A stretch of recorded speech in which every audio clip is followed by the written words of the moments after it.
Hi, everyone. Welcome. Hi. Hi. So, welcome, listeners. Annie and I are really excited. We have two amazing guests with us here today. Scott Berman. No, Bierman. Correct me, Scott. Berman. Berman. Okay. Scott Berman and Paul Giotto Agostinelli. Got it right? Close enough. Okay. Close enough. Okay. And Scott, just a brief background.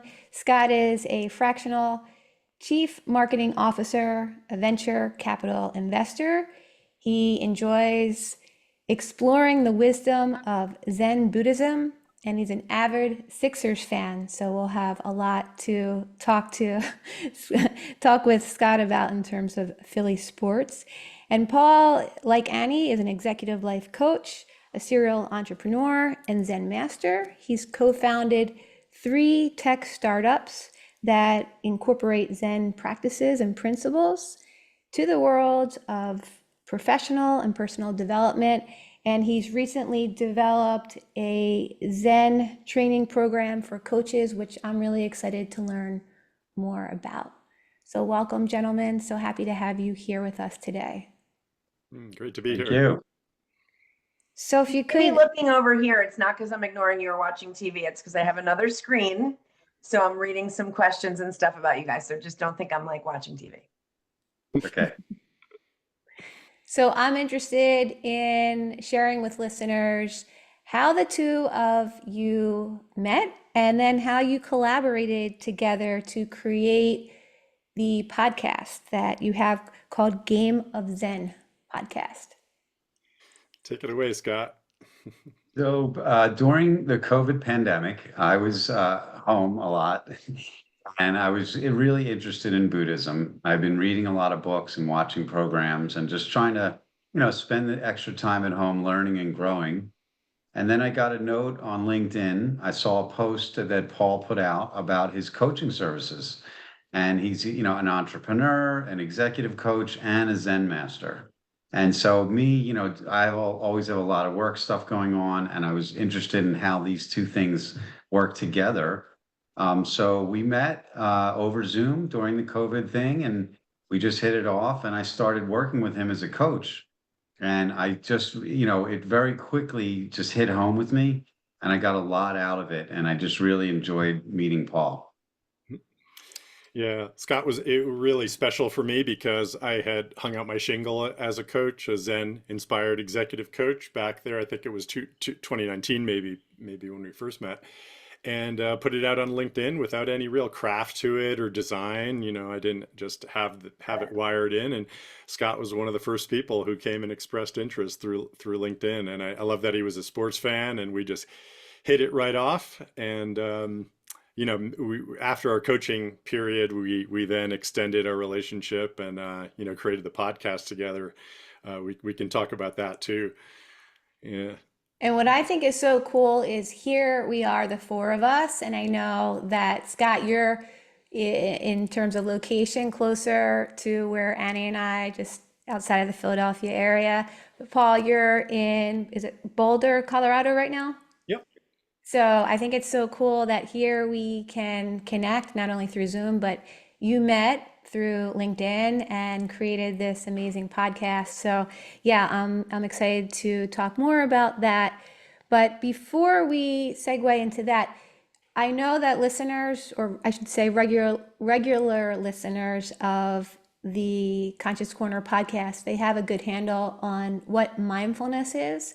But can you, Paul, explain for listeners or distinguish the differences between mindfulness and Zen Buddhism?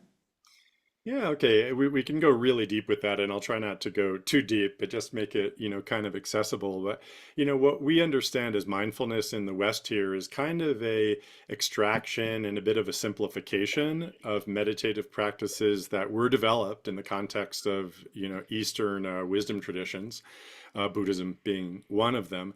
And it was so it's kind of in a little bit it's decontextualized in a way to create just a very simple set of practices that allow a person to develop a witnessing consciousness around their bodies and their minds.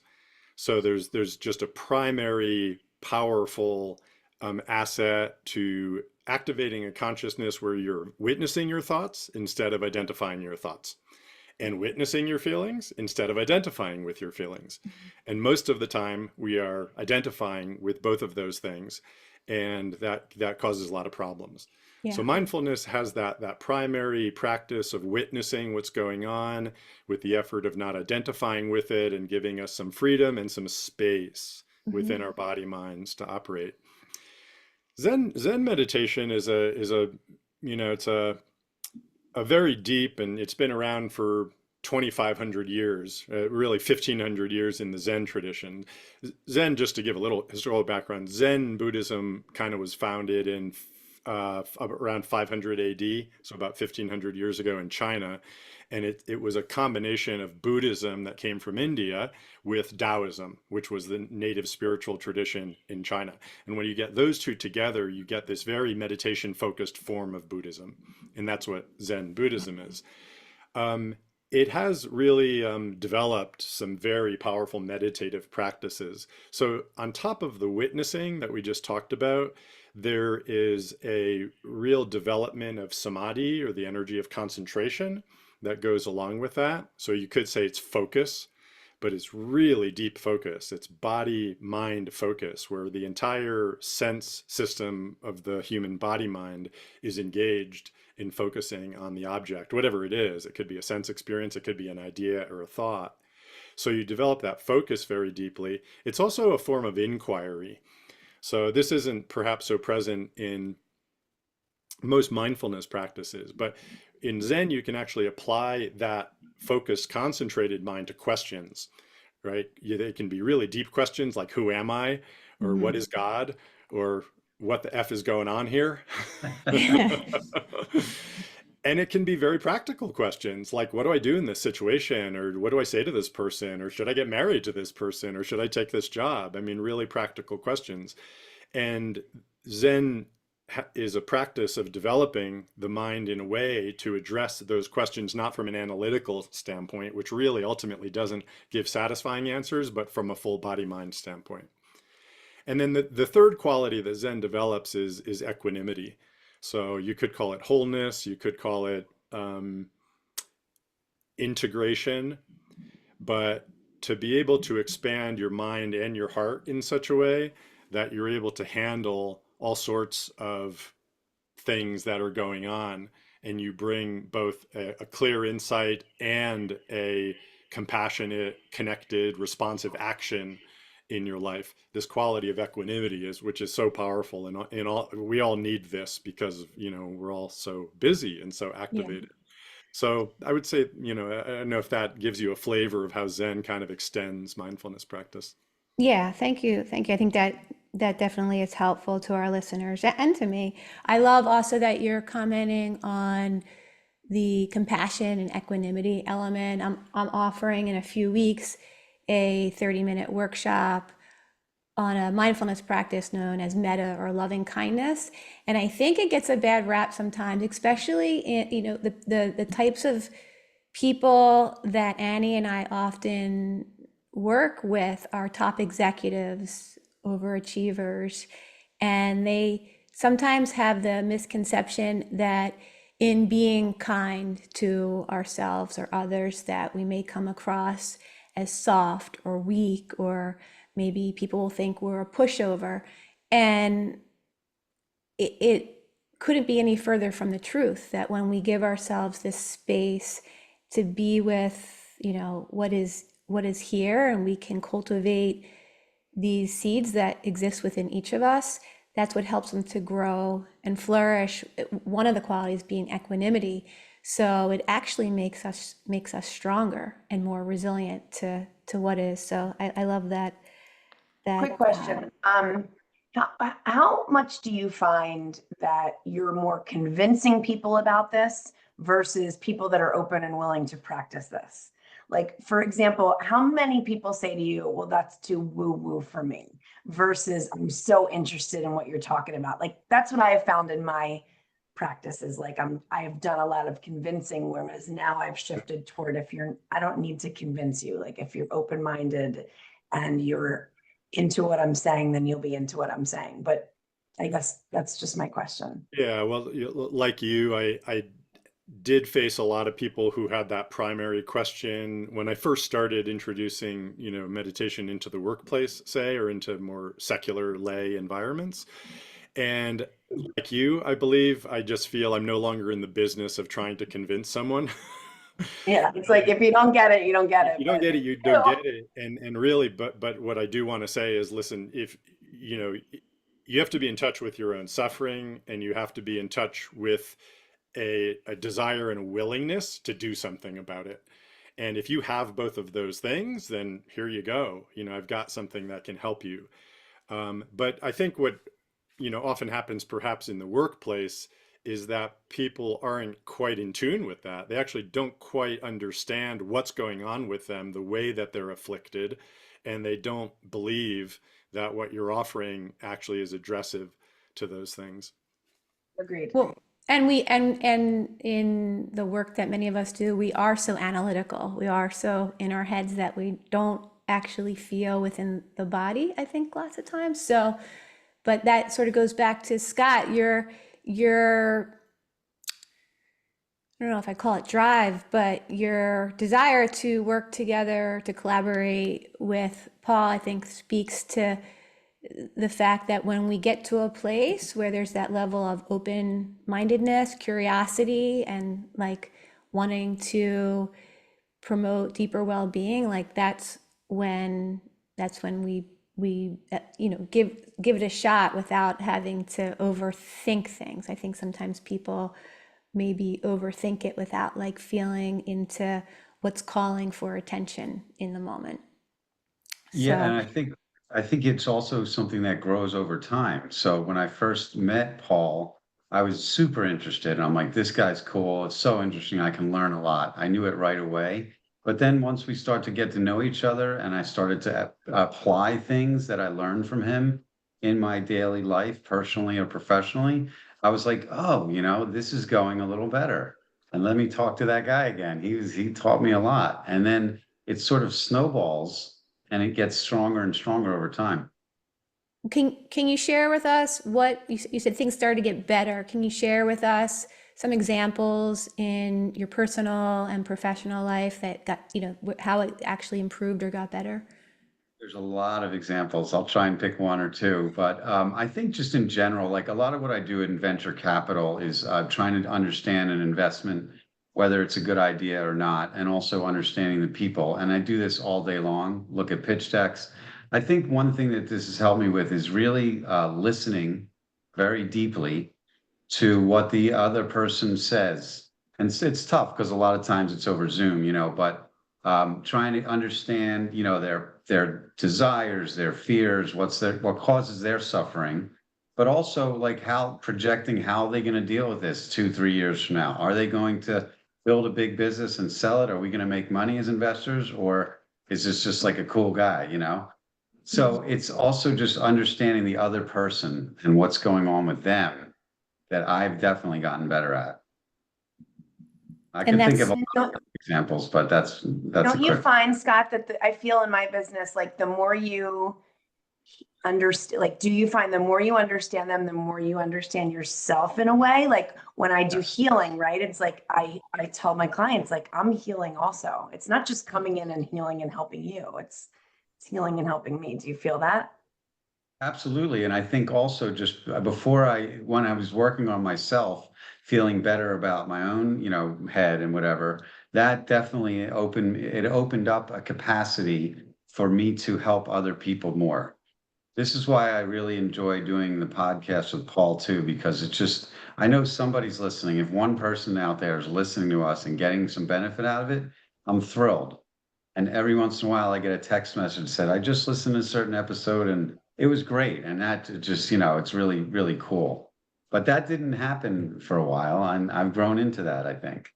It's Annie, it's so much a two-way street, like an exchange, like you described. And I've seen clearly in myself, and I say this to my clients, you can only understand another person to the extent you understand yourself. You can only heal another person to the extent that you have healed yourself.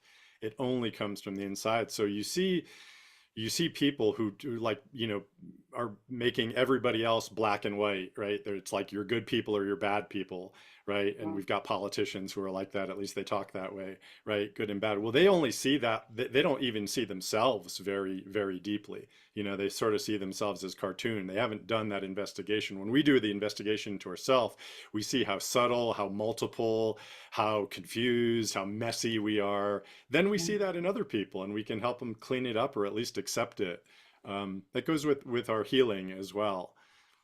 I I like that you're giving that a voice, because I remember one of my main teachers saying like, "Oh my God, I'm a mess. Like there's so much going on here. How can I teach how can I teach people how to reduce anxiety, or how can I teach them to be present? Like my mind's all over the place, or I'm telling myself all sorts of like really mean things." But she was explained to me like that's so much to work with, like that, to have the not be so black and white, or black or white, or just like a clean slate. Like you want to be with all that, because those experiences and being so layered is what helps us better help People. others or people, you know? Courtney, So I created my framework during the pandemic. My framework for coaching, created my company pretty much during the pandemic. And had I not, it was one of the hardest times in my life, not because of the pandemic, just life was really hard then. And I created my framework based on the journey that I took, so it's breath framework. It's an acronym. So it's begin where you are, reclaim your power, excavate your core values, allow, through, and heal. And it was the exact process that I went through. So to your point, like it's how I heal or yeah, healed, right? And so that's how I can help people to heal, because they get it. yeah, I love that framework, Annie. That's really great. Thank you. yeah. And I love it, sort of like dovetails really nicely into the breath work, or the practices, the breathing practices that I guide with mindfulness. I'm interested, Paul, in how you incorporate Zen practices and principles in the work that you do as an executive life coach, because I know that some people are very open to the principles of Zen. Some people maybe want something that's more secular. So how do you, if you have like a leader of a big company or a top executive, can you take us through how you work with someone like that? Yeah, definitely. And most of my executive coaching clients are lay. They're not looking for, any Buddhism, and that's totally fine with me. Scott was one of the rare examples who came to me and he was so into and is still into Buddhist practice. So he's always asking me about that and studying on his own. But for most people, one of my frameworks is what I call the three contracts framework, and it looks at the three primary contracts in our lives, the sacred contracts that we have, which is with self, with work, and with others. Okay, so with most of my coaching clients, those who come in through the executive coaching door, then the work wheel, I think of it as a tricycle. The work wheel is the front, and then the life and the others, your relationships, and then your own self-development or spiritual development, however you want to call it, those are the back wheels, right? But within this framework, we need to understand what our commitments are in those areas, right? What we aspire to, what we are willing to commit to. And oftentimes, like you alluded to there, Annie, we have to reclaim what we really want in those areas, because most of the time we have very unconscious commitments. Trauma has been called a precognitive commitment. So you can think of trauma and certain physical effects as being conditioning that keeps us from really understanding, seeing, and actively committing into the areas that we want. Right. So I help people to get aligned at a real general level, zoom out. What do you want from your work? What do you want from your life? What do you want from your relationships? And help them to align those things. And sometimes that's a process of discernment and getting clear on those things. And from there, then it's very easy to see, well, what's getting in the way of those things, right? They may come to the work with a feeling like, well, I'm too busy or I'm too distracted or I'm frustrated or I can't handle these emotions. But really, those are, those you got to get a diagnosis of the whole vehicle before you can go in and fix the parts of the Mhm. vehicle. And then from that perspective, you can zoom in and say, well, where are you bringing your attention? And this is where the mindfulness part of it comes in, where the breath part of it comes in, because ultimately, the energy goes where the attention goes, right? Energy goes where attention, energy flows where attention goes, whatever yeah. We can direct our attention where we want Mhm. it to go, and it goes Direct our there. attention where we want to go, but we kind of need a framework for what we're looking for when we do that, Hmm. right? So this gives us the framework, and now Map. we can see the map, and then we bring our attention to things like I'm stressed out, I'm argumentative, I'm really reactive from this person in work, all of those things. And then I help people, one-on-one with foundational practices. So they have that equanimity, they can develop that equanimity, and also the discernment practices to say, well, what was happening in this moment that's really activating you, and help them to give a Yeah. framework for that. Yeah. I just want to add when using the car analogy. So when you need a car fixed, you need an honest mechanic and you need an expert. This is what I have in Paul here. He's an expert and he's super cool and honest and he really cares about people. But then, once he fixes the car, then I'm driving faster and further in my car because I've had this expert, help me out and really have my best interests. And I think that what is so helpful and similar to what Annie does is just being able to identify what it is you want. Like, I think that we're sometimes at a standstill because we can't see clearly what's here and we can't recognize how we get in our own way. But working with someone like you, Paul, or Annie, like the ability to see clearly what it is we want. And then once we can see that and we can start to notice what holds us back from going after that, then I think it's just more formulaic, if that's the right word, but you can sort of dissect it more easily. Not that it's easy, it's not I a think walk in the park, but who you are first, right? Like when I talk to people at first, I'm like, it's less about it's before what you're saying, Court. It's first like who are you? Meaning, what are your values? What makes you you? Because I don't think you can find what you want until you know who you are, right? And what is your meaning and purpose? Then it goes into, for me, you may disagree, guys, but then it goes into what you want, because it's like one has to follow the other, right? Like I might say I know what I want, but if I don't know who I am, how can I go get what I want? If that makes sense. yeah, yeah. I It agree. does, and I also think it's constantly changing, Annie. Like who I am and what I want is different than a couple of years ago, and it'll be Totally. different probably next week. We were But if actually you identify the ways to figure that out, right? You carry that Yes, toolbox with you for yes, the rest of your life, and you can continue to evolve with that toolbox and say, this is shifted, this is shifted. This used to be more important to me. Now this is important, and it's changing the trajectory of where I want to go. absolutely. Yep. we were just talking about this in a recent episode, that the one constant in life is change, and that as human beings we're constantly changing and evolving and growing and learning, and that can be a really great thing, and it can be even greater when we have someone in our corner like Paul or Annie. So thank you for sharing that. I know, Scott, just jumping back, so you were sharing about how your time spent with Paul was really helpful in the professional sector. How about, can you just explain? I know it was a really trying time when you met during the pandemic, but in terms of what you were experiencing then and moving forward, can you touch upon something that was really supportive for you in your personal life, in the work that you have been doing with Paul? Sure. And I would start with my kids. I have two daughters, and the pandemic was obviously very tough for them. My daughter was a senior in high school and missed, her prom and her senior trip and all this other stuff. And then she was like a freshman in college, the same year. And so there was so many issues with the kids, and anyone who knows this, that went through the pandemic. And I was just trying to deal with my own work stuff and trying to figure out how to do everything remotely. But then I was also worried about them every day and trying to be there for them and understand that, their issues, and just trying to think, how would I be if I was a senior in high school going through this Oh, stuff?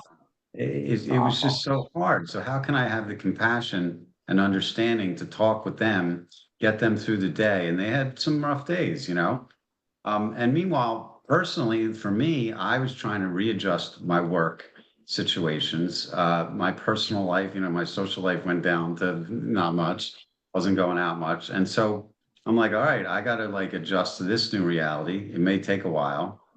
And the more that I learned how to, cope, and my meditation practice during that time got much stronger. I had much more time to devote to it, and it became a more regular practice. And Paul helped me with this too. And it just helped me through that time. And what a gift when we can deepen our practice and become more compassionate for ourselves and patient, then that ripples out. I think we can be more kind and compassionate, whether it's our children, significant others, colleagues, clients. So thank you for sharing that.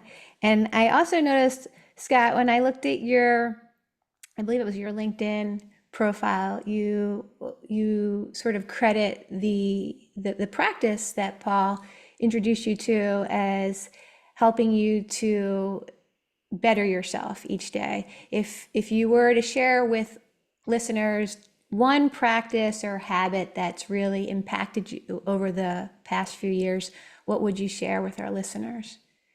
Boy, I got to pick one. Okay. You can pick two Um, if you want, or well, three. it's just a lot. I mean, well, I think going back to what we were saying earlier, is it's just like I am definitely know myself a lot more now. I'm more content with, who I am.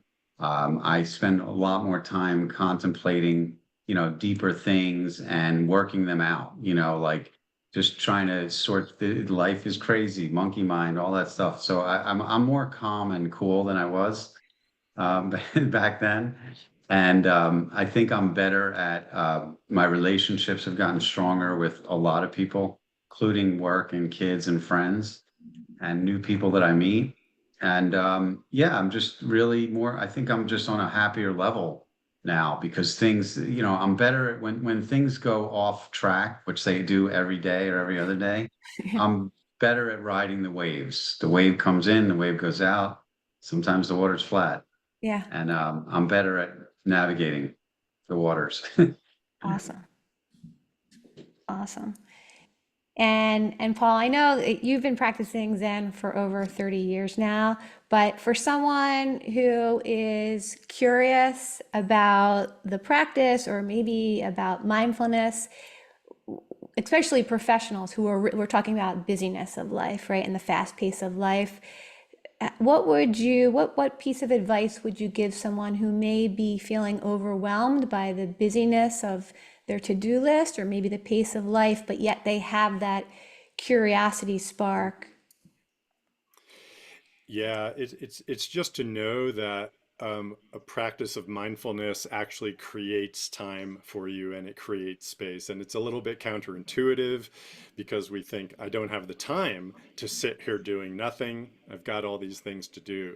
But the basic kind of architecture of our minds, the way it works, is that by entering into deeper presence in a mindfulness practice, you're actually creating time. You're actually creating that. And I can't tell you how many times I went into a retreat, a 3 day or a 7 day, and the day before I'm running companies, I'm leading startups, and I've got a huge long to-do list, and I've got a ton of things that I think are super urgent, and I would commit to the retreat, and I'd get in there, and I would realize at the end, my list, without doing anything on my list, I'd come out the other side, and half the things I didn't even need to do, they took care of themselves, and the other half were about a third as important as I thought they were.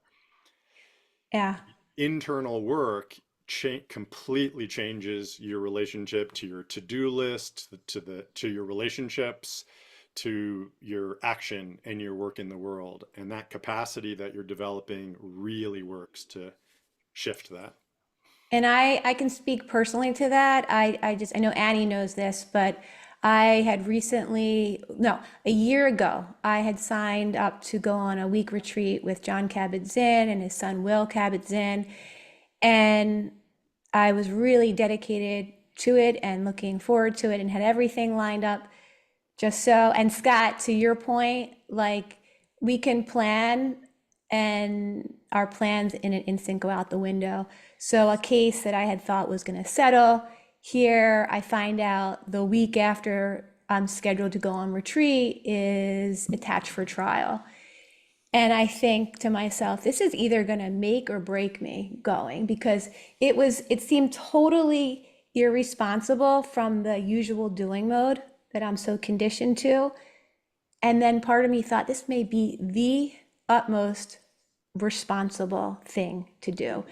And I can honestly say that that time in stepping out of doing mode and creating that space to just be, I came back with such a sense of clarity, such a sense of inner slowing down. And we ended up on the eve before picking a jury.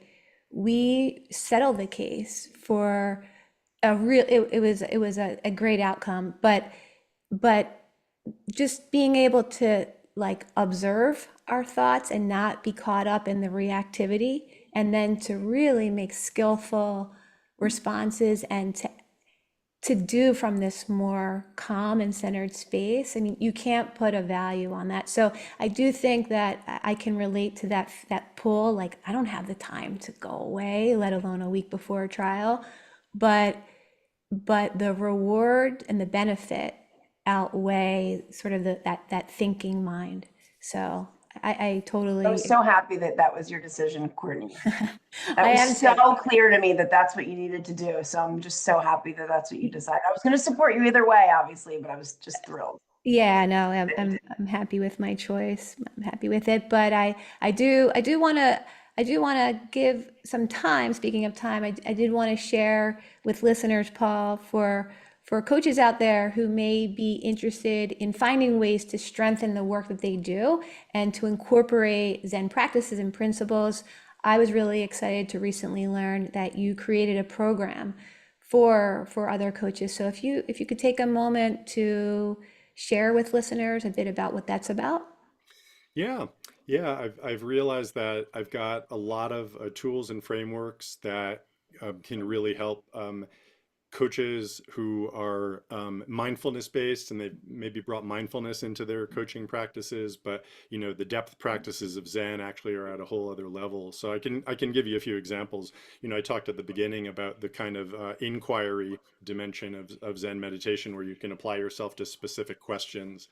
And that's a mode that coaches can really use to clarify questions for themselves and then to teach to their coaching clients. I call it somatic questioning. You're actually using your body wisdom to answer questions that the mind can spin out for days on. So that's one.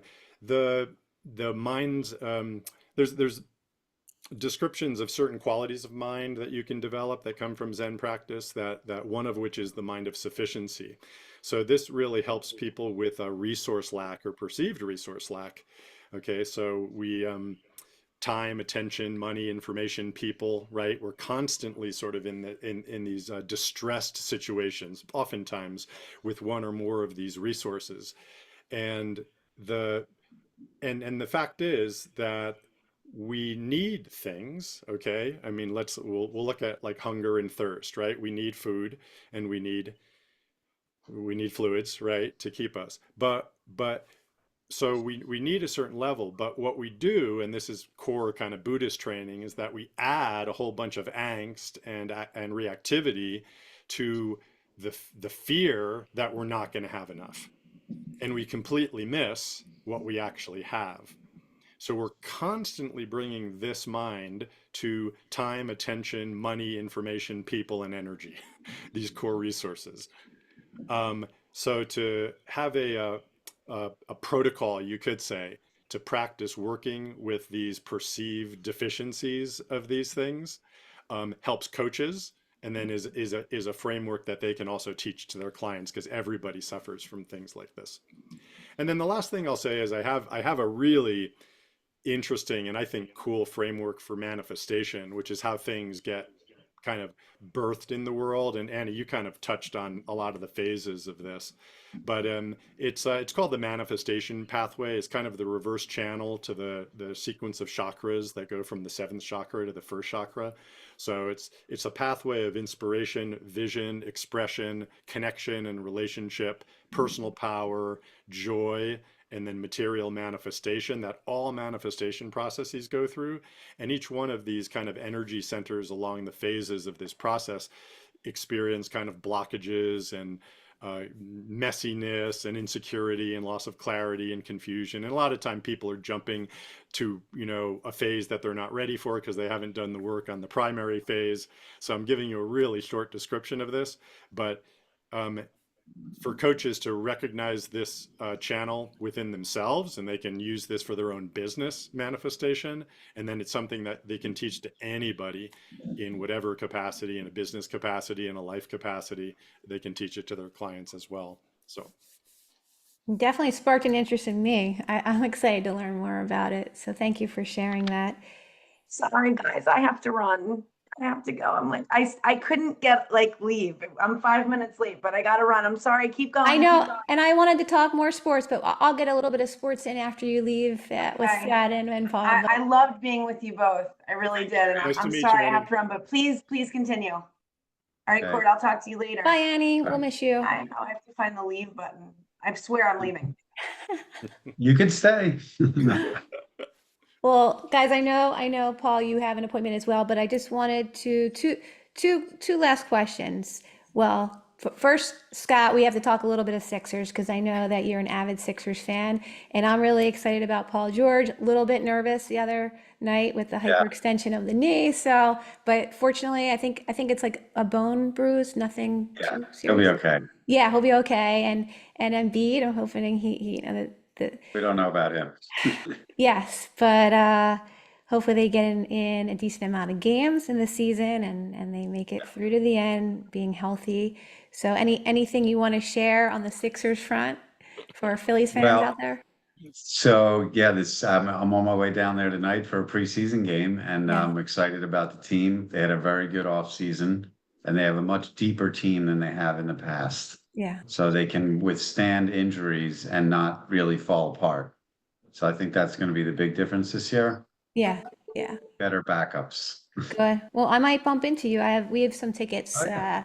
not for all the games, but a nice package. So I might see you down there. I would love to see you And down there. I wanted just to add one other really quick thing about mindfulness yeah, and the Sixers, because I've been doing this a very long time, keeping stats at the games. And when I started getting better at mindfulness, I realized that during the game, there's a lot that goes on. It's a very hectic thing. And I have a lot of other things going on. So my mind tends to drift sometimes. But if you're not focused on the play, you make a mistake on the computer. If you make a mistake, everybody notices. So concentration is super important. And I've been doing it 35 years, but when I started getting better at mindfulness, I started taking deep breaths before the game, like during the tip off, and just like whatever else happened before during the day, just let it go, right. focus on the ball, focus on the game. And I noticed that my concentration got better. And it's weird for something that I've been doing that long, that I suddenly got a little bit better at it because I was more focused on the mindfulness part. I love that. And it really goes to show, like, as you were saying, Paul, that we can choose where we want to direct our attention and then attention can go there, and how much more powerful the moments of our lives can be, such as a Sixers game, when we choose to really show up for them, as opposed to thinking about what did I screw up at work or what I have to do when I get home, but like really engaging our senses to just be there with the game. I had my cousin on who just recently completed the Chicago Marathon, and he was talking about when he comes to Philly that he loves a good cheesesteak, and that he loves when he's watching a Sixers game, when he goes to see one in person, like using all his senses to not only take in the sounds of the crowd and the cheering and the smells, but to like really show up for the experience of eating a Philly cheesesteak. So really cool what mindfulness can do for us. So before we end this episode, I do want to share with listeners ways in which they can connect with you. I know that you're both on LinkedIn, so they can connect with you that way. But if they want to check out your podcast, Game of Zen, how's best to find out more about that? And then Scott, if they want to work with you on the venture capitalist front, or Paul with you as a coach, if you could just share with listeners how they can reach out to you. So just for me, LinkedIn is the best way to find me. Simple. Just shoot Okay. me- Yep, that's easy. Send me a note, say hello. Okay. For the podcast, you can just look up Game of Zen on Spotify or Apple or YouTube, whatever is your podcast of choice. For myself, I'd say my website, zenatwork.org, is a good place. And I've got a Substack newsletter, Zen at Work Today. It's also linked on the website, but you can sign up for a free discovery call with me, and check out some of my stuff on my website. Super.